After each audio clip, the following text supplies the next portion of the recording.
The entire crowd at the stadium are now zombies.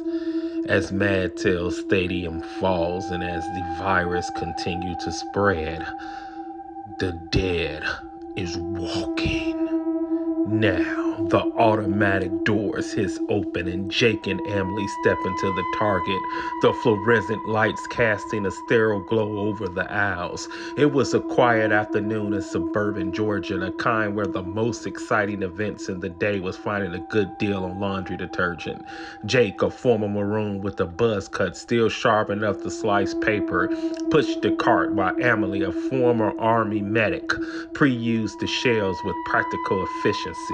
Their matching scars and silent communication betrayed their share past in the military. For them, civilian life was still an adjustment, but mundane errands like this one were a welcome distraction from the ghosts that hunted their nights. Jake was in the electronic aisle examining headphones when the first scream pierced the store. It was distant but guttural, followed by a wet gargling noise that made the hair on the back of his neck stand on end. He turned to Emily, who was a few feet away holding a pack of bandages. She never stopped preparing for emergencies. "You hear that?" Jake asked, his voice low. Emily nodded, her body already tensing as if someone had flipped a switch, snapping her into combat mode. "Yeah, stay alert." Another scream rang out, closer this time. Then came the unmistakable sound of a body hitting the ground, hard. Jake abandoned the car and took Emily's hand as they moved toward the commotion.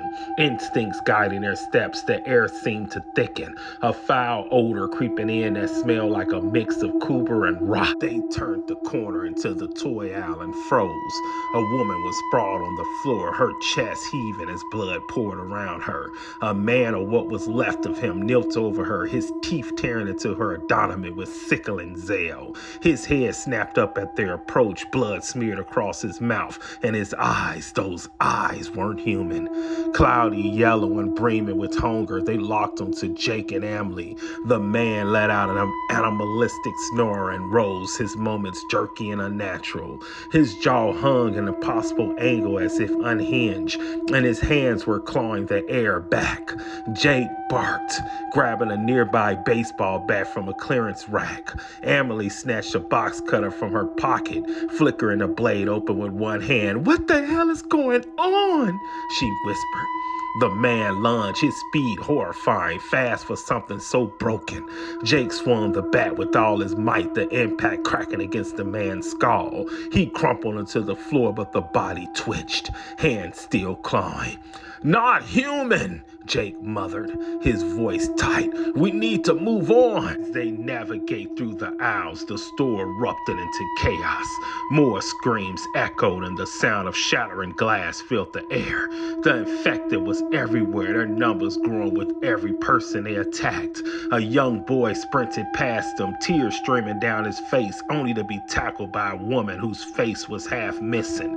Emily flinched but kept moving. In a home goods section, an elderly man swung a broom at one of the infected, only to have his arm bitten clean through. Blood sprayed across the pristine display of throw pillows. "This way!" Jake hissed, pulling Emily towards the emergency exit. He kicked open the doors and the two spilled into the back parking lot. The sun was blinding, but it didn't hide the horror unfolding outside. Cars were stalled, horns blaring as people screamed and ran. Infected were tearing through the parking lot like rabid animals. Their jagged movements make them harder to predict.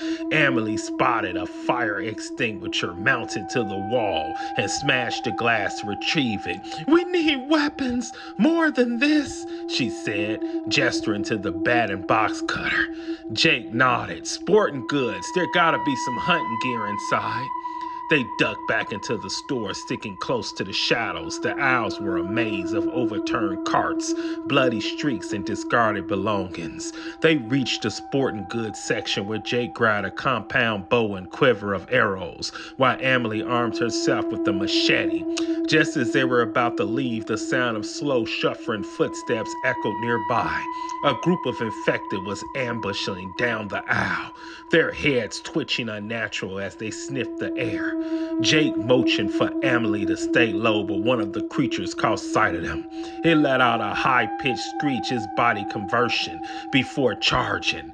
Jake knocked an arrow and released it to projectile, piercing and flecked his eye socket and dropping it instantly. But the noise had drawn more of them. They came from every direction, a tide of rotten flesh and garnished teeth. "Run!" Jake shouted, firing arrow after arrow as they sprinted towards the front of the store. Emily hacked at anything that got too close, the machete slicing through flesh with sickening ease. The pair burst into the open air again, their breaths ragged. Jake scanned the parking lot and spotted an abandoned pickup truck with the keys still in the ignition. "Go!" he yelled, covering Emily as she ran to the truck. She climbed in, starting the engine while Jake took out the last of his arrows. He bolted to the truck and leaped in. The passenger seat, just as the infected swarmed towards them. The tires squeaked as Emily floored it, plowing through a group of infected. Their bodies thudded against the hood, but the truck kept moving.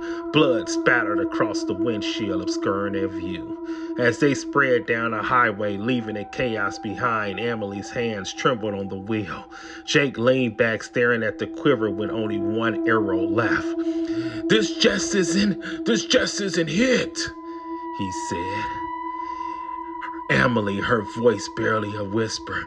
"It's everywhere, isn't it?" Jake didn't answer. He didn't need to. The smoke rising on the horizon told them everything they needed to know. Their military training had prepared them for war, for survival, but this was something else entirely. And the worst part was knowing that they weren't just fighting to survive. They were fighting against the end of the world, because the dead